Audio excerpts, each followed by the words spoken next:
Hi friends, welcome back to sports dictator channel. IPL 2024 sunrisers Hyderabad match versus Gujarat titans.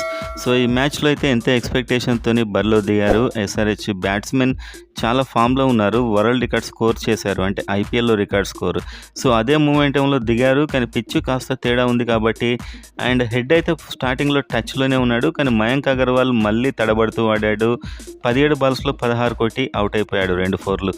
So మొత్తానికైతే అసలు టచ్లోనే కనిపించట్లేదు మయాంక్ అగర్వాల్. దీంతో head మీద కొంచెం ప్రెషర్ పెరిగిపోయింది. సో ఇంత ముందులో ఆడదామని ట్రై చేశారు, మళ్ళీ రికార్డ్ స్కోర్ లా ఆడదామని ట్రై చేశారు. అదే షాట్లు కొట్టే క్రమంలో హెడ్ 19-14 బాల్స్లో. అండ్ మొత్తానికైతే వీడియోని లైక్ చేయండి మ్యాచ్ చూసిన వాళ్ళు. అండ్ చివరి వరకు అయితే లాక్కొచ్చింది ఎస్ఆర్హెచ్.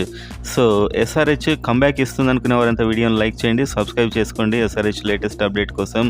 అండ్ ఇవాళ ఓటమికి ఎవరు కారణమో కామెంట్ చేయండి. సో నేను చెప్పాను గుజరాత్ టైటన్స్ టీంలో నూర్ అహ్మద్ ఇవాళ వస్తాడు, అతను చాలా డేంజరస్ అవుతాడు ఒకవేళ వస్తే అని చెప్పాను. సో నూర్ అహ్మద్ని అయితే వాళ్ళు తీసుకున్నారు. సో అతడే దెబ్బ కొట్టాడు స్టార్టింగ్లో.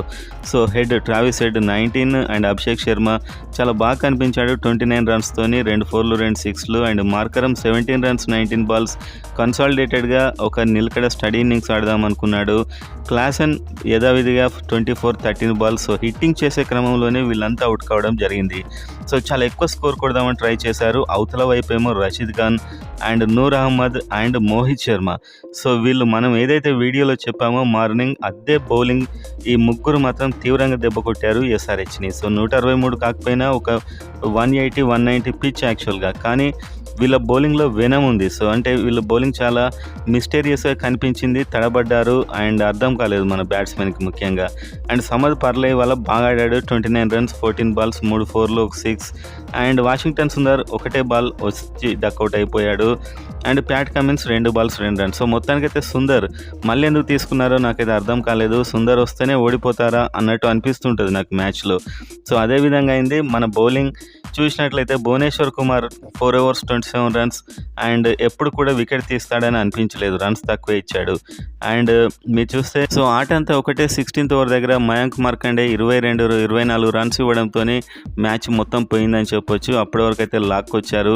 అండ్ అవతల బ్యాట్స్మెన్ కూడా నిలకడగా ఆడారు, అంటే స్కోర్ తక్కువే ఉంది కదా అని చూస్తూ ఆడారు. మన బౌలర్స్లో ఎవరు కూడా డేంజరస్ అనిపించలేదు. ఆట అయితే ఆడారు కానీ డేంజరస్ కనిపించలేదు. సుందర్ కూడా యథావిధిగా విచ్చలవిడిగా రన్స్ ఇచ్చాడు. షాబాద్ అహ్మద్ కాస్త పర్లేదు. అండ్ ఉనాడ్కడ్ అండ్ యాక్చువల్గా స్కోర్ సరిపోలేదు, వాళ్ళు చూస్తూ ఆడుకున్నారు కూల్గా. అండ్ డేంజరస్గా ఎవరు కనిపించలేదు బౌలర్స్లో ముఖ్యంగా. అండ్ మొత్తానికైతే డేవిడ్ మిల్లర్ని ఫామ్లోకి తెచ్చారు. అండ్ వాళ్ళైతే ఈజీగా గెలిచేసినట్టే లెక్క నిజం చెప్పాలంటే. వాళ్ళు స్కోర్ చూస్తూ కూల్గా ఆడారు. మయాంక్ మార్కండే ఉన్న అవకాశాన్ని కాస్త పోగొట్టేశాడు. ఆ ఓవర్లో వాళ్ళు చెలరేగారు యాక్చువల్గా. సో మొత్తానికి రషీద్ ఖాన్, నూర్ అహ్మద్ వీళ్ళు దెబ్బ కొట్టారు, మోహిత్ శర్మ ముఖ్యంగా. సో మన వాళ్ళు ఎక్కువ కొట్టేద్దాం హిట్టింగ్లో ఆ తొందరపాటులో అవుట్ అయ్యారు. అండ్ మయాంక్ అగర్వాల్ ఓపెనర్గా తడబడుతున్నాడు, ఇవాళ కూడా అదే తడబడుతూ అవుట్ అయ్యాడు. మంచి ఫామ్లో ఉన్న హెడ్ కూడా స్ట్రైక్ రాక అతను కూడా అవుట్ కావడం జరిగింది. సో మొత్తానికైతే కొద్ది తేడాతో ఓడిపోయారు. చివరి ఓవర్ వరకు లాక్కొచ్చారు. రన్ రేట్ అయితే కాస్త కాపాడుకున్నారని చెప్పొచ్చు.